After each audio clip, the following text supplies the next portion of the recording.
क्या हमारा होना, हमारा वजूद किसी बड़े प्लान का हिस्सा है, या फिर ये बस यूं ही हो गया, एक कॉस्मिक एक्सीडेंट? सदियों से ये सवाल फिलॉसफी, साइंस और फेथ की दुनिया में सबसे बड़ी बहसों में से एक रहा है। आज हम इसी डिवाइन डिबेट की गहराइयों में उतरेंगे। क्या भगवान है? अब ये सिर्फ कोई फिलोसॉफिकल सवाल नहीं है। द ललन टॉप के मंच पर हुई एक जबरदस्त बहस में यही सवाल दो अलग अलग दुनियाओं यानी रीजन और फेथ के बीच एक बौद्धिक टक्कर का सेंटर पॉइंट बन गया। इस इंटेलेक्चुअल चर्चा में आमने सामने थे दो बिल्कुल अलग नजरिए। एक तरफ थे लॉजिक और रीजन की आवाज, जाने माने लेखक और विचारक जावेद अख्तर, और दूसरी तरफ थे आस्था और दर्शन के विद्वान मुफ्ती शमाइल नदवी। तो चलिए सबसे पहले बात करते हैं उस नजरिए की जो हर दावे के लिए सबूत मांगता है। देखते हैं जावेद अख्तर ने रीजन और लॉजिक का पक्ष कैसे रखा। जावेद अख्तर के लिए इस बहस का जो कोर इशू था वो पर्सनल बिलीफ और वेरीफाइबल फैक्ट के बीच का फर्क था।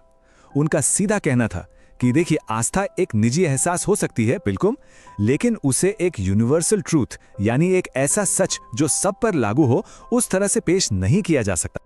तो अख्तर साहब के जो तर्क थे वो मोटे तौर पर 3 पिलर्स पर टिके थे। पहला, भगवान के होने का कोई ठोस सबूत नहीं है, ना साइंटिफिक ना लॉजिकल। दूसरा, हम जो कुछ भी समझते हैं, हमारी जो अंडरस्टैंडिंग है वो साइंस, एक्सपीरियंस और लॉजिक से आती है। और तीसरा, जो शायद सबसे जरूरी है, बिना सबूत के किसी भी दावे को सच नहीं माना जा सकता। मतलब ये एक ऐसा वर्ल्ड व्यू है जो हर चीज पर सवालिया निशान लगाता है। तो ये तो हुई तर्क की बात।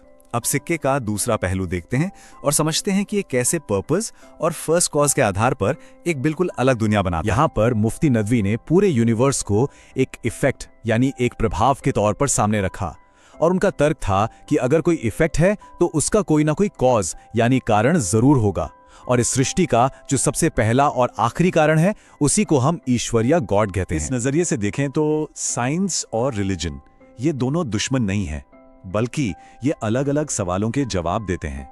साइंस ये बताता है कि ये यूनिवर्स कैसे काम करता है, ग्रेविटी कैसे काम करती है, इवोल्यूशन कैसे होता है।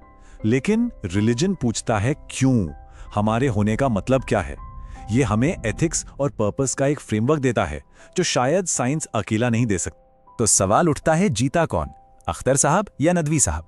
लेकिन क्या हो अगर इस बहस का मकसद कभी जीतना था ही नहीं, और यहीं पर यह चर्चा सिर्फ तर्कों के टकराव से कहीं ज्यादा गहरी हो जाती है। असल में ये कोई जंग नहीं थी, ये था दो अलग अलग वर्ल्ड व्यूज का, मतलब दुनिया को देखने के दो अलग अलग तरीकों का संगम। एक तरफ है वो दुनिया जो हर चीज के लिए सबूत और लॉजिक मांगती है, और दूसरी तरफ वो दुनिया है जो आस्था और दर्शन में मकसद ढूंढती है। ये बहस असल में इन दो दुनियाओं के बीच के फर्क को ही तो दिखाती है। और यहीं पे हम इस पूरी बातचीत के सबसे जरूरी हिस्से पर आते हैं, वो चीज जिसकी सबसे ज्यादा तारीफ हुई। पता है, इस बहस की असली जीत इसके कंटेंट में नहीं थी बल्कि इसके तरीके में थी। सोचिए, एक ऐसी दुनिया में जहां हर कोई बस चिल्ला रहा है, इन दो विचारकों ने एक दूसरे को सुनने का फैसला किया। उनका गोल जीतना नहीं बल्कि समझना था, और यह आइडिया आज के जमाने में कितना रेवोल्यूशनरी लगता है ना? ये नंबर है 0, 0। जानते हैं ये क्या है? पूरी बहस के दौरान पर्सनल अटैक्स, इंसल्ट्स या किसी भी तरह के डिसरिस्पेक्ट की संख्या एक भी नहीं। आज के इस पोलराइजेशन के माहौल में असली विजेता कोई इंसान नहीं बल्कि ये सोच थी कि हम असहमत होते हुए भी एक दूसरे की इज्जत कर सकते हैं, और अपने आप में ये उस मंच से दिया गया सबसे पावरफुल स्टेटमेंट था। तो आखिर में ये बहस हमें किसी एक जवाब पर नहीं छोड़ती, बल्कि ये हम सब के सामने एक सवाल खड़ा करती है। क्या हम दुनिया को सबूत और तर्क की नज़र से देखते हैं, या फिर आस्था और मकसद के चश्मे से इसमें कोई मतलब ढूंढते हैं? कोई आसान जवाब नहीं है, और शायद यही सबसे बड़ी सीख है। सवाल यह है कि इस पूरी बहस में हम खुद को कहाँ पाते हैं।